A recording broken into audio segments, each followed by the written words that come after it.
ተግባራትን በዛ መንገድ በየተቋሞቻችሁ የገመገማችሁ የመራችሁት እንደሆነ እንገነዘባለን። በአጠቃላይ ወረዳው የሆነውን አፈጻጸም ደግሞ የግማሽ ዓመቱን አፈጻጸም ጥቅል ሰራተኛው በተገኘበት መገምገም እና ከውጤቱ የሚጎሉን በቀጣይ ማስተካከል መሙላት እንድንችል ያሉንን ጥንካሬዎች ደግሞ በዛ ልክ ማስቀጠል የሚጠበቅብን ስለሆነ አፈጻጸሙን በዚህ መንገድ ለመገምገም የተገናኘ ነው ማለት ነው።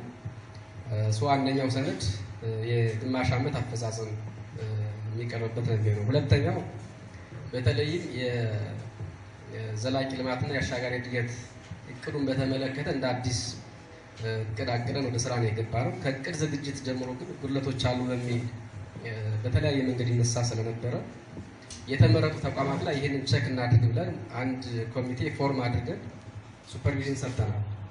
ስለዚህ በዚህ ሱፐርቪዥን ምንድነው የተገኘው? ከታዩ ተቋሞች አኳያ በጥንካሬ ምን አለ፣ የሚጎልስ ምንድነው ያለው?